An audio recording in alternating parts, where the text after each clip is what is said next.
My name is Ben Judd. I am the only foreign producer at Capcom Japan. I am the producer for Bionic Commando. I'm Eshiro, and I'm the creative advisor on Bionic Commando. My name is Ulf Anderson. I'm the director of Bionic Commando. I'm basically the guy that's going to take the big fall and get hated by all the fans. With this title, obviously we're borrowing from the three major gaming continents, territories, whatever: Japan, Europe, and North America. It had to feel like a Capcom game, therefore having the Japanese design aesthetic in there was important.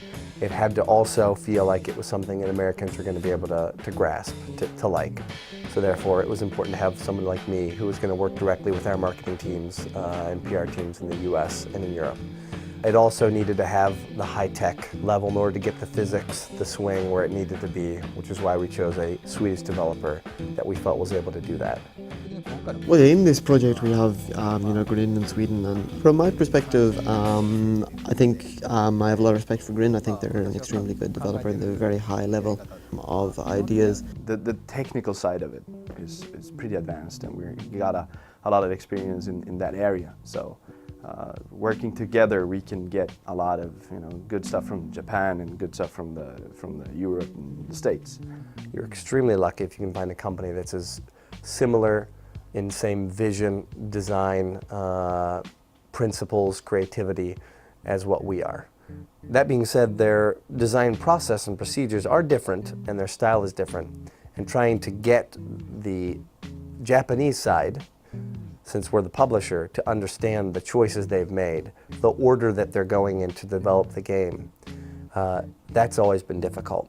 I'd say it's been working out much better than most of the people outside of our companies would have thought it would work out. Whenever we make a decision, basically it's painful. Yeah, it's of course tricky.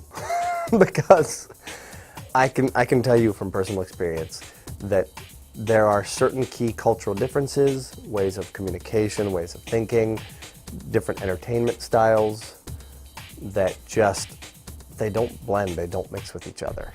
Regarding the vision of the project, it's basically where I think we shared more vision with the Japanese than with the Americans. I don't know, the Swedes are usually called like the Japanese of Europe. I don't know if that's true. We look like barbarians, so I don't know. The key deciding factor on what we're going to do and what we're not going to do is going to be a mixture of what the fans say. If it's something visual and it's something that we're debating on, it's going to be something that we focus test. For example, we did go and focus test the different character images. I know that the main character, we've chosen to go with dreadlocks, and that is a very unique choice. And there are no doubt going to be some people that say, what the hell?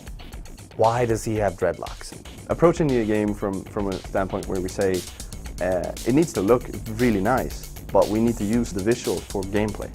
He needed something on his head from a game design perspective that when he swings is going to show off the velocity and the direction of where he's swinging. And this fit that perfectly. It was either that or give him long red flowing hair. And so I think we chose the lesser of two evils. The design team, they really wanted to go with red hair. We did focus test a red-haired character. He scored very low. Nobody likes red hair.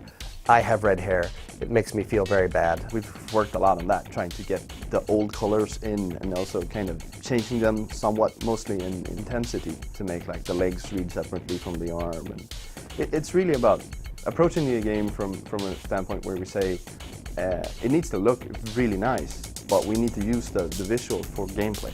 It's very visual. You see a human with a bionic arm. It's real, but it's still got a certain element of fantasy. It's not too ridiculous. It's something that we can envision ourselves becoming or doing. And everything that is on the arm has to do with the gameplay or the story.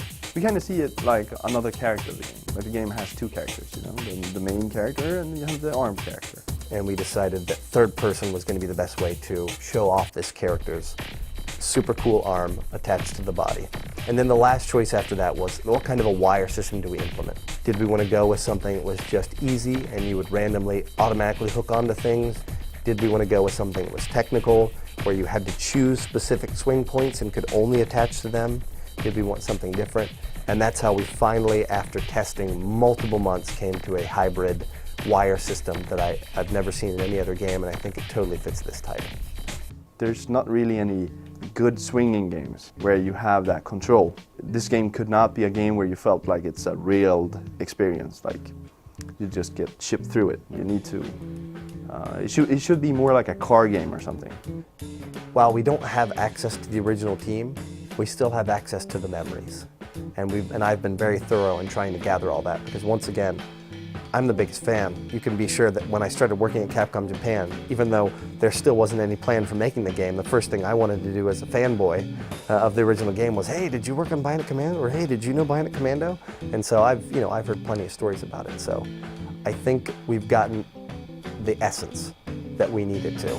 And we've tried to remain very true to that while still updating it in a way that I think Western gamers are going to appreciate.